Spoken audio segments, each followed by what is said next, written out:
श्री सच्चिदानंद मेरे प्रेमी भाइयों और बहनों, आध्यात्मिक यात्रा में आप सभी का स्वागत है। क्या कारण है कि जो मनुष्य यह समझते हुए भी परमात्मा का भजन करना अति उत्तम है और सरल भी है, जिसमें कुछ करना ही नहीं पड़ता, ना तो जीभ ही हिलानी पड़ती है, न माला ही फेरनी पड़ती है, केवल उसका ध्यान करना है। उस परमात्मा के ध्यान में तो 1 घंटा भी बैठा नहीं जाता, जो सब सुखों की खान है। और जिन बातों से कुछ लाभ नहीं, उनके लिए चाहे सारा दिन सारी आयु बीत जाए। मनुष्य सांसारिक विषयों के लिए कितना कष्ट सहन करता है, कितनी भयानक विपत्तियों का सामना करता है।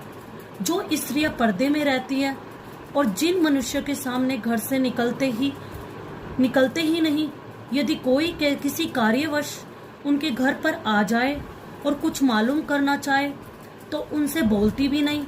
वही स्त्रियां मेलों की तथा रेलों की भीड़ों में एक दूसरे के ऊपर गिर पड़ती हैं। आदमियों में से रगड़कर कपड़े तक उनके फिसल जाते हैं। उनके घर वाले भी खुशी के साथ अपना तन मन धन लगाकर उनकी इच्छा पूर्ति करते हैं। नाना प्रकार के कष्ट सहन करते हैं। चोरी आदि का डर रात्रि भर पहरा देते हैं, बेचैन रहते हैं। भजन व सत्संग के लिए समय न मिलने पर भी अपना समय उनकी सेवा में लगाते हैं, परंतु उनके पास भजन करने का समय नहीं होता। परंतु यदि उनकी इच्छा संत सभा में जाकर कल्याणकारी बातों को सुनने के लिए उनको बोला जाए, अपना धन व मन तो दूर रहा, अपना समय भी नहीं लगा पाएंगे। वहां तो आदमियों में भी शर्म लगती है और मेलों में बेशर्मी। यह बड़े ही आश्चर्य की बात है, क्योंकि इसका मूल कारण यह है, मनुष्य अपने सच्चे ध्येय को भूल गया है। केवल विषय भोग ही अपने जीवन का ध्येय मान रखा है। दूसरा कारण यह है, भजन अभ्यास नहीं करता। भजन न करने से विषयों की ओर उसका मन दौड़ता है। वह इंद्रियों द्वारा चाहे कितना ही विषय भोगे, परंतु मन संतुष्ट नहीं होगा उसका, क्योंकि इंद्रियों से मन प्रबल है। मन बहुत चंचल है। मन 4 दिशाओं में फिरता है।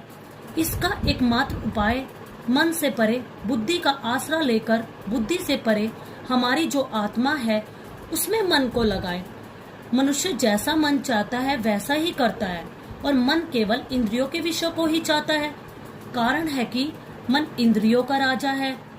इंद्रियों के विषयों से ही मन की उत्पत्ति हुई है। अतः इंद्रियों के विषयों से रहित होने पर मन का नाश हो जाता है। यदि मनुष्य बुद्धि से काम ले, अर्थात बार बार विचार कर मन को ध्यान में लगाए, तो बुद्धि द्वारा इंद्रियों के विषयों को भोगता हुआ भी इंद्रियों का स्वामी बन सकता है।